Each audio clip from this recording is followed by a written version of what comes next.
thousands of square miles essentially. We've stopped that with levees and man-made means by which we control water, which is fine. And what we've done is we've created a problem of where the natural replenishment of Louisiana's coastal lands has been halted, but the ocean is still doing its part. The ocean didn't get the memo. So the key thing we're focusing on right now on the coastal restoration is the maintenance of the promised DOMESA funding, which I support strongly, and we're fighting very hard to maintain in our budget negotiations. Is there anything in having now legislation that you'd like to discuss or shed light on? NFIP reauthorization, speaking of water and flooding, right? National Flood Insurance Program. I don't know if you're aware, but my office authored companion legislation with Senator Kennedy. It's very comprehensive. NFIP reauthorization. We have. I know at last check we had 12 co-sponsors, maybe more now.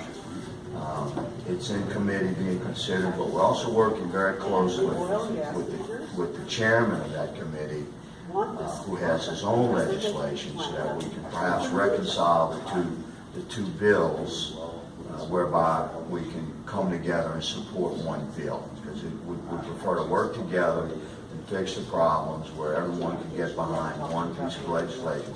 Certainly doesn't have to be mine. I'm happy to support the chairman's legislation, presuming that we can iron out the wrinkles that are there. We must protect Louisiana's coastlands, and by the way, not just Louisiana coastal environments, but nationwide.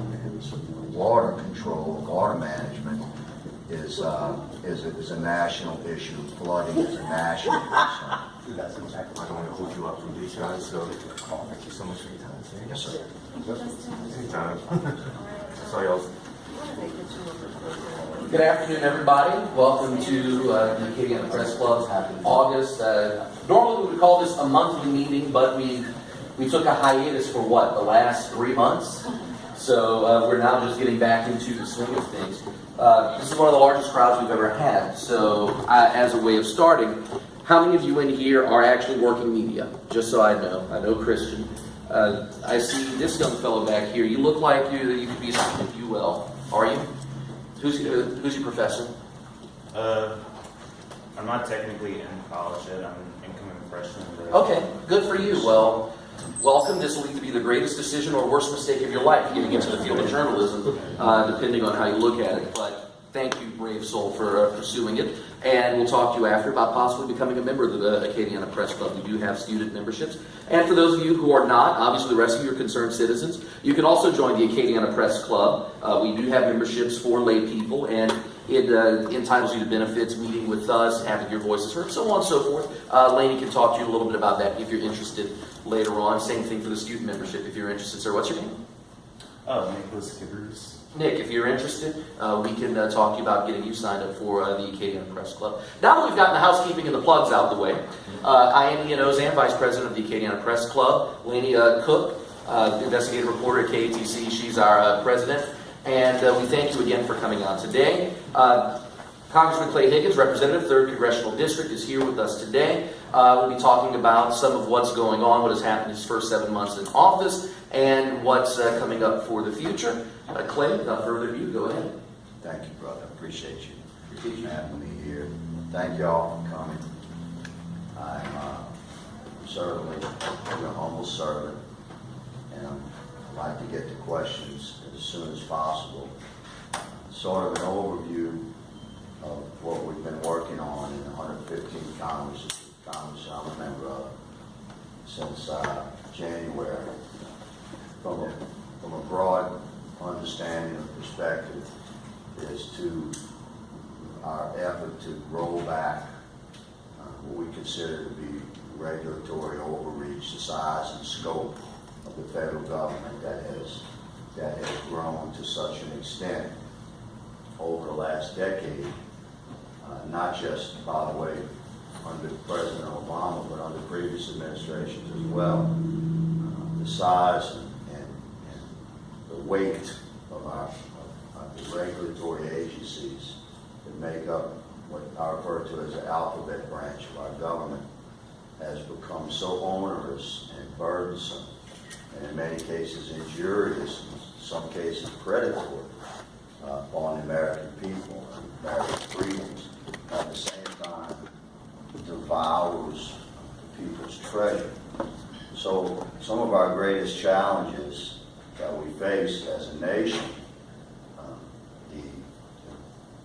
the decline of our military to an extent where it is right now. We just passed the largest defense appropriations package in the history of defense appropriations packages, largely because our military had crumbled to such an extent.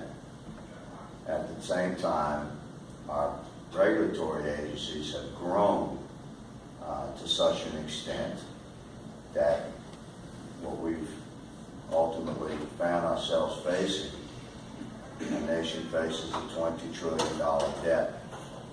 To put this in perspective, virtually 1/6 of the total revenue the federal government takes in on an annual basis goes to pay off maturing bonds, which is actually, when we talk about making a debt payment or paying, we used to call paying interest on the debt here, referred to in different ways every year. That's a constitutional requirement. What it actually is paying bonds that were purchased long ago by nation states that finance deficit spending on an annual basis throughout our history. And those bonds, when they mature, as treasury bonds, are presented for payment, and we're required to honor those bonds. So that amount of money is quite burdensome. It's $250 billion roughly right now that we cannot invest in roads and infrastructure and important programs, Medicare, Medicaid, et cetera. And our nation's debt, because of its colossal size, is certainly a serious threat to the future of our country and the stability of our republic. So we face a unique challenge in Congress right now. We want to, of course, we want to continue and even enhance services that government services provide to our nation, to our people. But at the same time, we have to restore fiscal responsibility to our nation. We have to get ourselves on a path towards a balanced budget. So, being a part of that narrative and that conversation, that debate, healthy, vigorous debate, being a part of that in Washington for the last 6 or 7 months has been quite a passionate investment of my life, and I can share with you that I've been uplifted by the level of sort of patriotic cooperation that exists that you really don't see. If you watch CNN, you know, some of the mainstream media, no disrespect to my media friends, they would have us believe that we're killing each other up there and we're at each other's throat. And I find that not to be true, including across the aisle. And there are great divisions ideologically as to how to move forward. But all of us understand that we cannot continue to exist as a nation by continuing to increase our national debt and our deficit spending. So a lot of what we have spent our time and energy on during this Congress, the bills that we passed, the bills that my office has authored, we've authored 12 and passed 4. I've co-sponsored 62 pieces of legislation. Those bills all have a common thread. sort of woven through them. This is to enhance accountability and efficiency within the regulatory agencies that make up, again, what I refer to as the alphabet government. I'll give you an example. One of the bills that I passed with the Homeland Security Committee called for accountability for what the federal government refers to as major projects. Now, for you and I, at my house, a major project, a couple $100. But for the federal government, believe it or not, what they refer to as a major project is something that costs over $300 million. $300 million. That's a major project. $299, that's just a little project, right? So for major projects within the Department of Homeland Security, there was no one man or woman that was responsible for the performance of that project. There was no one accountable for that project. No one to accept responsibility for the cost-benefit analysis of that project and for the completion of that project in an efficient manner. So one of the bills that we wrote mandates that. And if that's an example, I'll give you another example. I sit on the Veterans Affairs Committee and the Health Subcommittee. I'm a veteran. We have a very passionate, bipartisan committee, by the way, that's dedicated to reforming the VA and the VHA. It's abhorrently inefficient. And I mean, historically bad. Again, well beyond our previous president. It goes back many, many decades. So, Senator Cassidy and I have written companion legislation. When I say companion legislation, that means a bill is written in the Senate and the House that are virtually identical based upon cooperation between a senator and a congressman. This gives the bill a much greater chance to actually make it through both houses and become law. So Senator Cassidy and I have authored companion legislation allowing a veteran to access an urgent care facility, to use an urgent care facility after hours on the weekends, as opposed to having to go to the emergency room. Now, most of us know that if you need stitches or if you have a sprained ankle, something like that, you go to an urgent care facility pretty easily. You don't have to wait very long, and it costs a fraction of what it would at the emergency room. So this just makes common sense. See, this bill here does not expand services at all. It doesn't add one benefit to one veteran. It just makes that benefit more accessible to that veteran, which makes sense. And it decreases the cost greatly for the VA. The VA will get a bill for a sprained ankle. The veteran will go in and maybe in and out in an hour, hour and a half, and the VA will get a bill for $200 or $300. He goes to the emergency room. The veteran may sit in a waiting room for 5 or 6 hours, eventually get seen, receive the same treatment he would have at the urgent care facility, and the VA will get a bill for $3,000 or $4,000. So these are a couple of examples of what we're striving to do by really focusing on these agencies and departments and how they perform, whereby we can restore fiscal responsibility to the federal government, while at the same time, in many cases, enhancing the services that the federal government provides to the American people. We jump into flood insurance, NFIP, National Flood Insurance Program. Flooding is a universal issue across the country. I have a map in my office I share with my colleagues that shows every county, Louisiana, of course, parish, but every county across the country that has declared itself a flood disaster, a requested flood disaster, status in the federal government. And you'd be surprised, it's just the entire country. It's like a handful of counties in the entire country that have not ever declared themselves flood disaster victims. So flooding, as I've debated with my colleagues, has nothing to do with sea level. It has everything to do with water management, water control.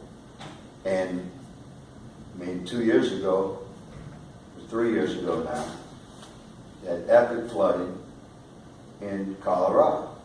Now, I'm pretty sure they're above sea level. So I've argued with my colleagues that, because there was sort of a prejudice against coastal residents, right? Well, they shouldn't live there. You hear this all the time. Well, people shouldn't live there at sea level. The flooding has nothing to do with sea level. It has everything to do with water management, water control. So NFIP is up for reauthorization right now. My office has authored companion legislation with Senator Kennedy for NFIP. That's a very, very comprehensive bill that protects Louisiana, protects grandfathering clauses, and fixes some problems like enforcement. One of the problems you'll hear people say about NFIP is, well, there's no money in the program.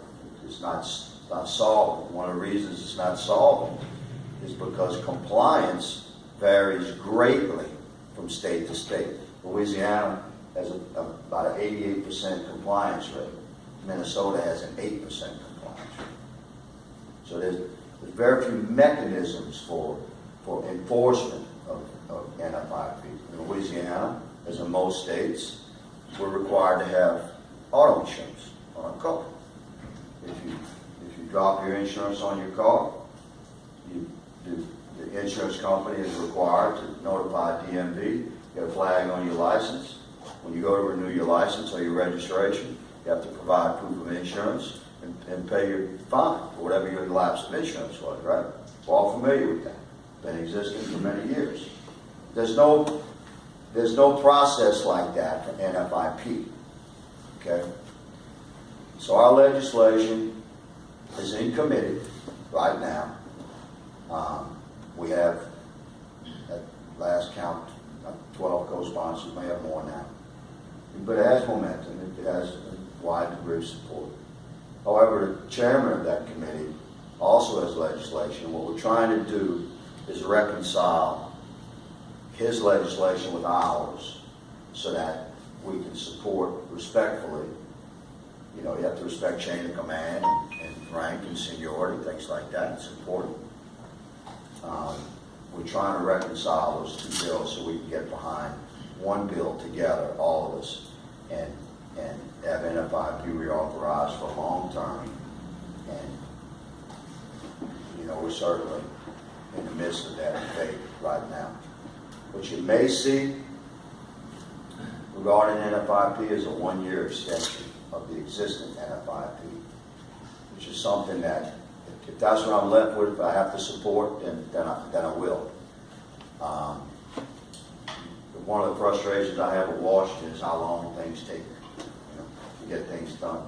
It seems to me like we're big behind after wrinkles we have with the legislation we've introduced, and the chairman's legislation, and just get it done, man. But respectfully to my colleagues, if that becomes impossible, then what you may end up seeing is a one-year extension of NFIP. We'll see. We'll see what happens with that. So, what I've shared with you thus far, some examples of what we've been doing for the last 6 or 7 months, and I am happy to take questions now. Not sure what the format is. We'll go ahead. For those of you who've never been to a press club forum, I'll usually start with a few questions. We'll open up to our membership first, and then once membership is done, then we'll go to the general audience. So, and once we do go to general audience, I'll keep you in queue. I will keep track of who wants to get in. So, first off, you mentioned the federal debt. You mentioned one of your bills trying to cut back on that, specifically the veterans bill that allows them to go to urgent care as opposed to the ER.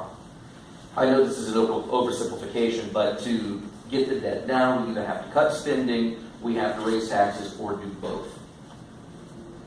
What further measures will you pursue or will you support to further reduce the national debt? Well, there's several levels to that approach. First of all, I don't support increasing taxes. I support increasing tax revenue by expanding the tax base, by revitalizing the economy of our country. We've had, we use round numbers here, but for the last 9 years, you've had an average GDP growth of 1.5%. Now, most economists will tell you you need 2.25% to have something resembling a healthy economy. And some of us, look to the years where we had 3.25, 3.5%, pushing 4% growth. These were really powerful economic years. And of course, your revenue base at the local level, the state level, and the federal level expands. So you increase federal revenue, but you haven't raised tax rates. You've expanded the tax base from which revenue comes. So in a nation like ours, 1.5% growth is not growth. That's a slow death. And myself and many of my colleagues, we have no intention of being sort of better managers of the gradual decline of our country. This is not what I'm interested in. We want to revitalize the economy, establish a steady 3% growth or better every year.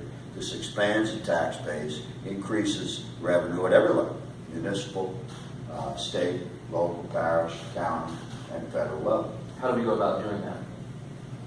Well, you create an environment. One of the ways, again, attacking the regulatory overreach that has restricted entrepreneurial investment. It's very difficult for small business to get started these days as compared to say, a decade ago. Eliminate overlapping regulatory procedures and roles. It makes no sense to have 4 or 5 regulatory agencies performing the same service or the same oversight. And by creating an environment that's encouraging to economic growth and to the development of small business and large business, by decreasing the tax burden for businesses large and small. We're about to dive deep into major tax reform in a couple of weeks here.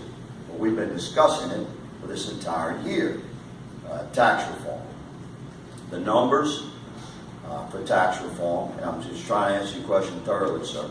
The numbers for tax reform for the most conservative of us would like to see it down to 15%, 35%, 15%. That's a major net increase in income for businesses large and small. Now, what do businesses do with an increase in bottom line net profit? They expand their business. You buy more trucks and equipment. You hire more people. You get raises. You get bonuses. You modernize your current equipment or your current facility.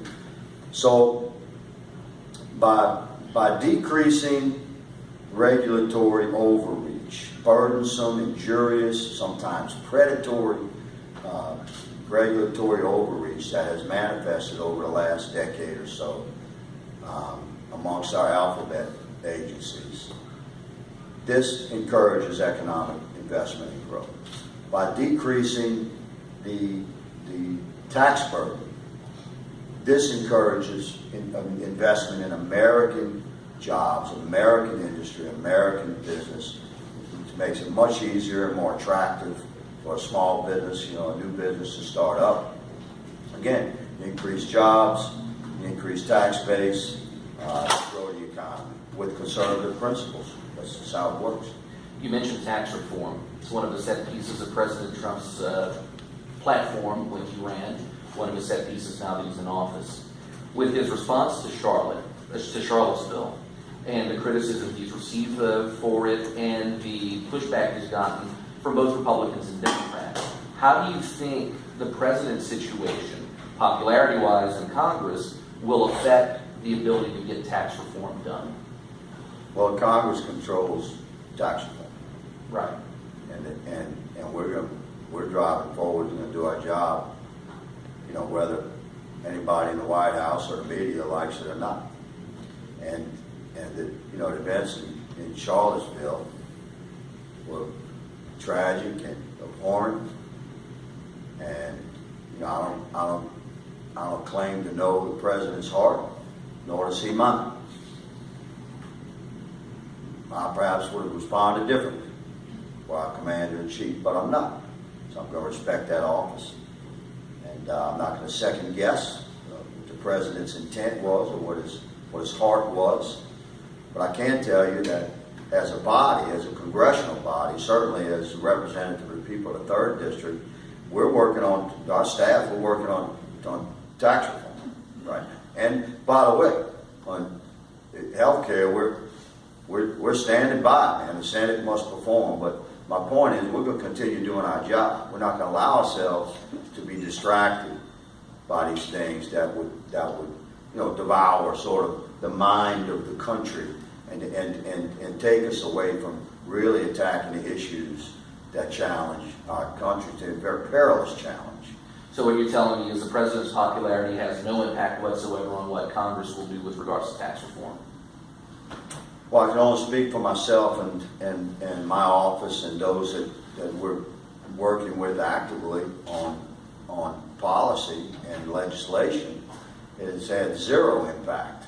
Listen, you know, popularity of the presidents, you know, the founding fathers never said, listen, if your president's popularity hits a certain level, everybody just quit coming to work. You know, we have a job to do. And time passes very quickly. And politically, you know, one week a guy can be quite popular, and the next week he can be quite unpopular. Trust me, I know. Fair enough. We'll go ahead and open up to members of the press club. A few have joined us since. Christopher Robin, nice of you to join us. Good to see you. Chris, say buddy. How's it going? Stuck in on it. That's what I do. Any of you, well, go ahead, Lane. I was just wondering if you could elaborate on the bill you mentioned about how there's no one person to oversee big projects. Can you talk a little bit about that? Yes, that's a DHS bill. I don't call a number, the number of the bill, but essentially what it did, Laney, was assign, it mandated that the Department of Homeland Security create a position for like essentially a project manager, one person that was responsible for providing cost-benefit analysis of major programs and be responsible for the efficient implementation of that program. And let me add, as a follow-up to your question, ma'am, that for the first time since its inception, the Department of Homeland Security has been authorized by Congress. We passed that vote, I don't know, 5-6 weeks ago. Big deal. The Homeland Security was created after 9/11, as you know, and for all these years, has never been truly authorized by Congress. Now, it's been funded, you understand, but the lack of congressional authorization for this department meant that the department had oversight from as many as 8 or 9 committees, right? So your oversight was not targeted on the department. It was spread too far amongst committee oversight, you know, subcommittee oversight from the various committees within Congress and the Senate. So what the authorization that we just passed for first time since its inception puts the Department of Homeland Security directly under the oversight of the Homeland Security Committee and the Subcommittee on Oversight, both upon which I sit. So now you see what we're doing is we're mandating accountability and we're forcing efficiency upon these agencies and these departments. This is reflective what the 115th Congress has been doing. Yes, ma'am. Was ICE also congressionally authorized? ICE authorization was passed, that was one of my bills. Recent? Yeah, that was a bill. ICE was an agency within, required separate authorization, and we passed. That's one of my 4 pieces of Did it legislation. ever have congressional authorization? Had never had, but from the larger picture, Department of Homeland Security.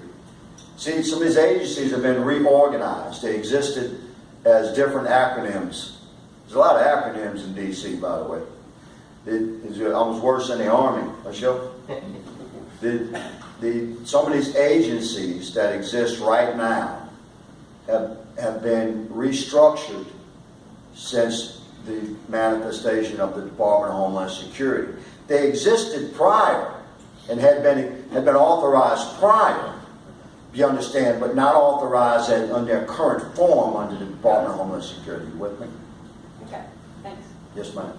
That the Homeland Security bill you mentioned was the first bill that you passed through, correct? The one regarding accountability for major projects. Right. Yes, sir. Okay. Yes, sir. Back to the press club, folks. Any questions? Christine, Chris, Marissa? All right, in that case, we'll go ahead and we will open it up to the floor. 2 notes. Keep the questions succinct, and also at the same time, let's keep it civil, folks. You were the first one to raise your hand. My question's also ma'am. on Homeland Security, ma'am. and it will shock my colleagues to hear me say it, but President Obama was not perfect. One of the things that happened under his administration was there was a report produced by the Department of Homeland Security, domestic terrorism deaths. What health care clinic did we visit, Showtime? The community health center, Iberia Community Health Center. Exactly. It was in Abbeville. Yeah. Abbeville Community Health Center. I've had significant meetings this week, man, with healthcare providers that deal completely with Medicaid. And I've listened very carefully.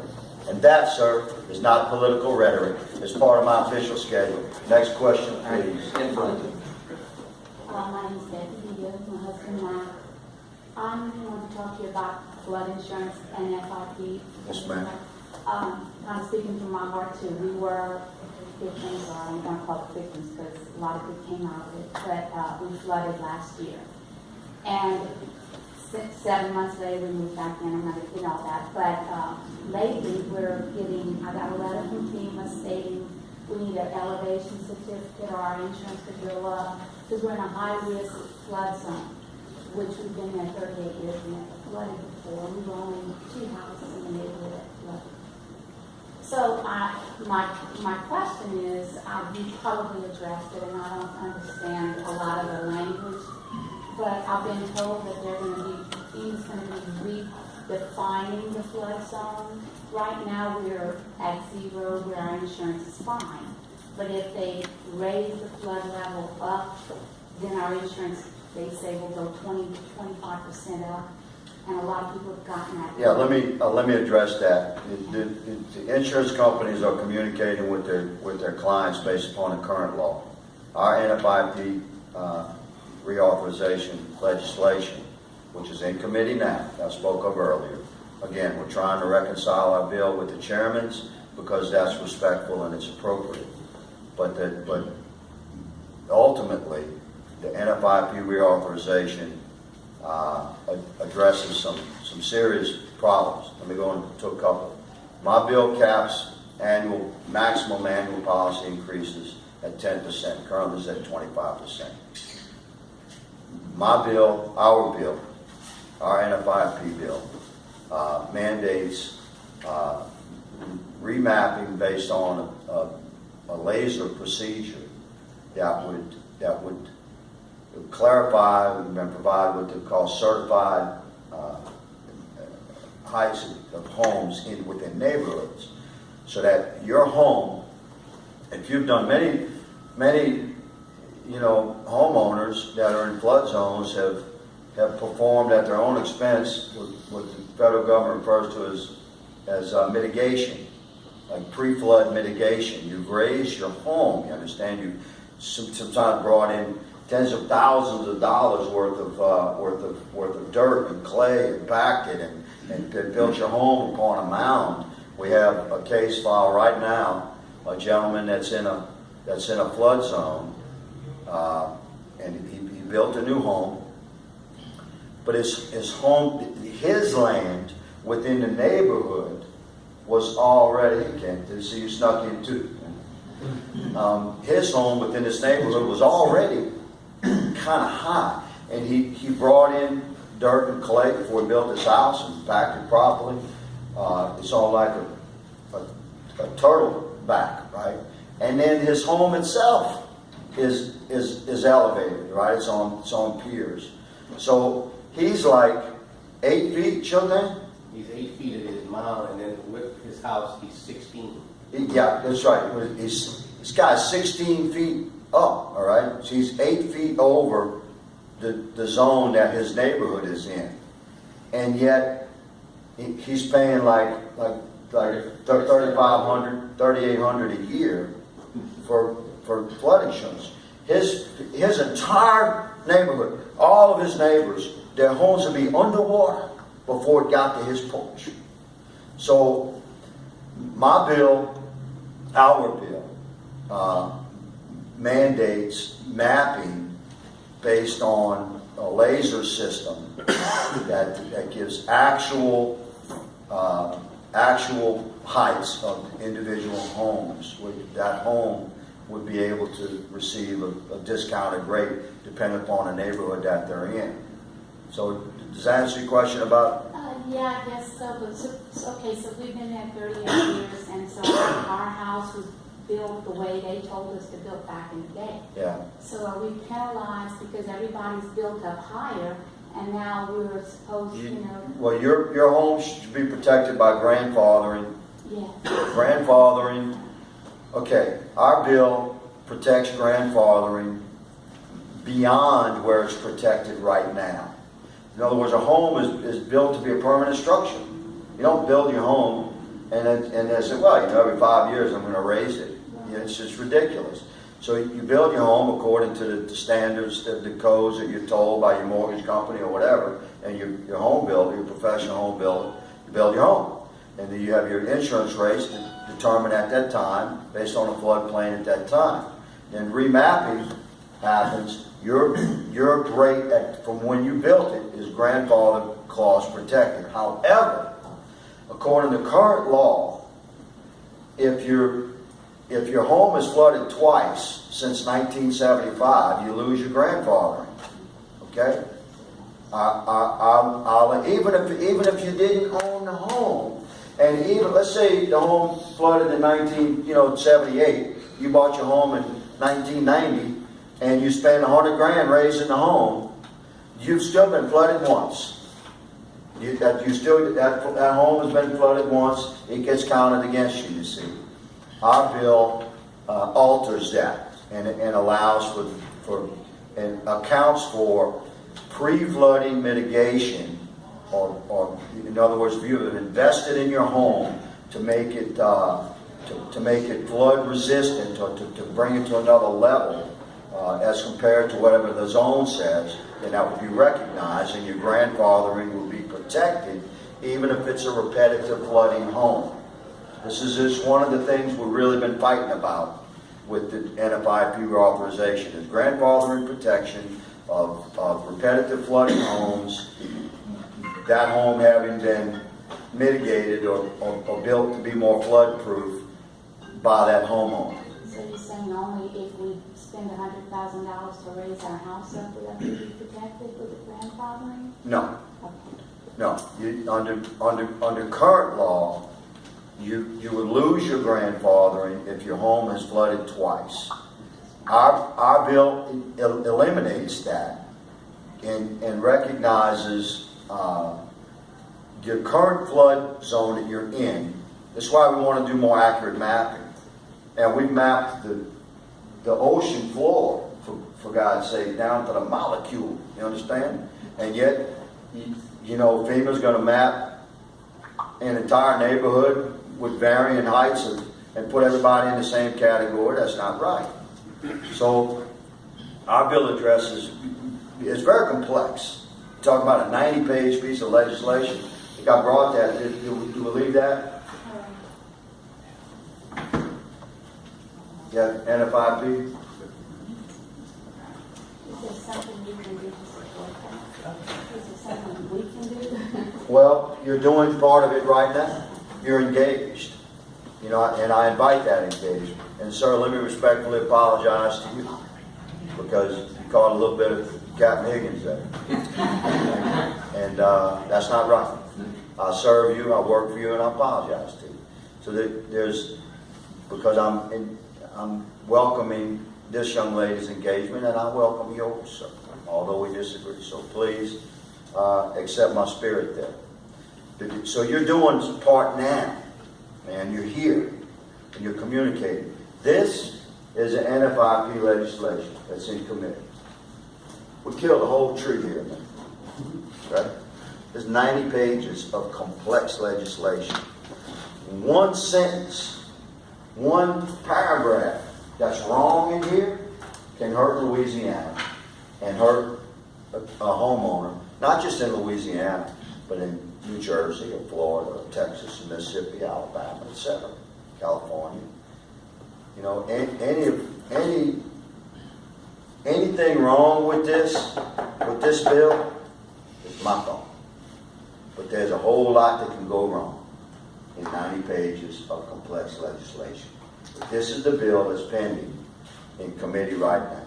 This is the bill that protects Louisiana homeowners, completely supported by Louisiana Realtors and National Realtors Association, completely supported by Louisiana Home Builders and National Home Builders Association.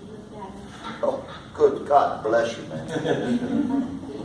It's a matter of public record. That's the copy who actually brought here to leave with the advertiser. But if you take a picture of it, you can print it out. But make sure you got you some ink and some paper. I have just one more thing. Yes, ma'am. I heard you saying to the news people back there that it's not it's a water problem, a water management problem. What are we doing so that it doesn't happen? A lot of that is at the municipal, the parish, and the state level for Louisiana, or the municipal, the county, and the state level for every other state. And a lot of it is quite complex because you have wealthier communities that are willing to have particular taxes imposed to improve their drainage and water management, water control. They dump their water on the next community, you see. So this can be quite complex regarding jurisdictional authority on water management and water control. This is where the rightful interaction of a state and federal agency comes in, so that we can look at the broader picture and fix the problem. Sometimes over the objections of this neighborhood or this community or this municipality, etc. But this is where the rightful interaction of state and federal agencies try and work together with local authorities, with municipal and parish authorities, to develop a water management control project that's authorized to move forward and may receive local funding, federal funding, and state funding, but that everyone can come to concurrence on that. Okay, this will solve our problem without hurting another area. It's complex. We talk about, my goodness gracious, sometimes I dream about dredging and water control and levees and things like that. It's a constant topic. On the local level, Guy Cormier, the parish president of St. Martin Parish, is heading up a regional effort to clear out waterways and improve drainage in Acadiana. That's something I believe we're working on for a future meeting here, correct? Getting Guy and some of the other local leaders in here to talk about the dredging and cleaning out the various spillways here in Acadiana. One thing you can do, and this is something that grinds my gears, and I see it all the time, people throwing junk outside their cars, filling up ditches with trash, blowing grass clippings into drainage canals. Those are all things that people don't realize do harm the drainage here. So that's one thing we can do on our part to help drainage here. Off my soapbox to this gentleman who's been waiting patiently. Just what you said, people dump their washer and dryers, when they break in a drainage ditch, they could take them to a recycling center and get paid for them. So, but, They should be arrested, first of all. yes, Yeah. And I found out Captain Higgins only has a few more minutes, so quick questions and Cliff Notes answers, please. it's more of a statement. You're asking me to give a Cliff Notes answer? If you can. I'll do my best. Okay, I have two big problems with the Department of Agriculture. Number one, they subsidize and support junk food. For instance, they subsidize corn to the tune of $3 billion a year. Now, the corn makes high fructose corn syrup. I saw a documentary on obesity in America. They blame 50% of the obesity problem on the cheap, high fructose corn syrup. Now, if you take away that subsidy, maybe the price of corn syrup would go up, the rate of obesity would go down, and the medical expenses associated with it would go down. It's, as I say, I think a complete waste to support junk food. The other problem I have with USDA, they have a organic certificate that farmers can use to put on their product saying that it's organic. Okay, that all sounds good. However, there is in organic milk, there is a huge company that has received that certificate, and they're not producing organic milk. They're selling it cheaper to some of the places, I think Whole Foods, Costco, and Walmart. For the sake of time, 30 question. And no question, just a statement that this is wrong. They even know about it because they caught the people doing it. The milk didn't test out to be organic. They said, clean up your act. That was 5 years ago, and it's still producing regular milk, selling it as organic. I share your concern. There's the Cliff Notes answer. Last question. Could you explain why you voted for the American Health Care Act, knowing that billions of Americans would be thrown off of their coverage? I voted for the American Health Care Act because it was 129 pages of reasonable and conservative legislation that restored availability of health care by bringing back, by paving a way to bring back the providers of health insurance. We have the finest health care in the world in America, sir. I'll say so respectfully. And health insurance works just fine. If you have an insurance policy that you've chosen, it's best for your family, the insurance works fine. We don't have a health care problem. We don't have a health insurance problem. We have a health insurance expense problem. And what the American Health Care Act did was restored free market principles, paved the way for scores and scores of major health insurance providers that had fled the market to return, restored power to the 50 sovereign states, protected pre-existing conditions, allowed you to keep your kid on their policy until they're 26 years old, takes away the concept of a one-size-fits-all written by some bureaucrat healthcare policy and returns that power to the patient and the doctor and the family so that that family can decide what they want, removes the mandate to purchase insurance for many millions of Americans would prefer not to have to buy insurance if they don't want the policy. And I voted for the act. I supported it strongly. I still do. Very disappointed in my colleagues in the Senate, and I say that respectfully to my Senate colleagues. I have a great deal of admiration for Senator McCain. However, I was quite disappointed that the Senate was unable to pass even what they referred to as a skinny bill. Let me clarify that all we needed them to do was pass something, man, just something.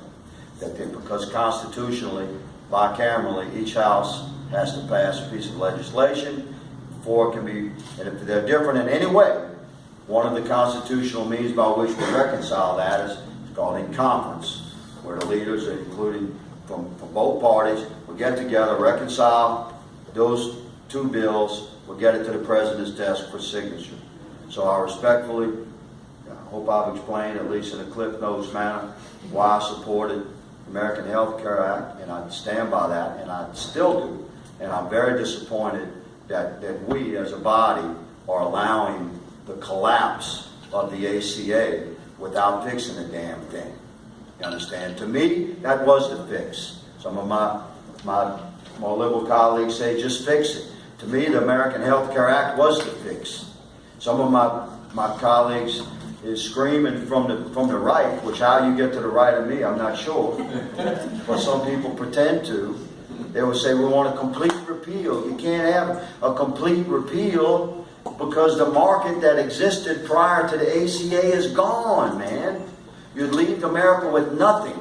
So to me, the 129 pages of the American Health Care Act, sir, was fixing the ACA, and it did virtually repeal, but you have to replace it with a system that had some legs and allow a transition from the current collapse into a vibrant system. I didn't mean to go past my Cliff Notes. No, considering the fact you used to do 4-minute Crime Stopper segments, that was Cliff Notes. And as a producer, I will never complain about a 4-minute Crime Stoppers segment. Clay, thank you again for coming in. Thank you all for being here. And I want to close on this note. The Washington Post earlier this week did a story, did a front page, about the number of congressmen, representatives, and senators who have held at least one town hall event. I forget the exact number, but it was less than 100 of the 535 who had. Clay is among the very few who have held multiple events. You did one in Youngsville, what, about 2 weeks ago? You're here today, you're here touring. On behalf of your constituents, we say thank you, and thank you for spending part of your afternoon here. And again, Clay is easy to find. It's not difficult to track him down. The folks in his office, and I know this from personal experience, are very good at getting back to you, are very good at answering questions, or at the very least trying to get you where you need to go. So for those of you who want to set up meetings, those of you who do want to set up some time to talk, or even have an email response, they are good, and I can vouch for that, at least on the media side. They are good at getting back to us. So we appreciate that as well. Thank you, brother. From the press club standpoint, not sure what we're doing for September. Stay tuned for that. It'll more than likely be here. Hopefully we'll have Taco Sisters back again. But again, those of you who are in journalism and haven't joined the press club, we'll gladly take your money. Come talk to us. Those of you who aren't journalism and want to join the press club, we'll gladly take your money too, and we'll explain to you what the benefits are. You can talk to Laney or Marissa or one of the other officers. They'll gladly help you. Again, thank you all for spending part of your afternoon with us, and again, thanks for coming. Thank you. Thank you. Appreciate it. Thank you, guys.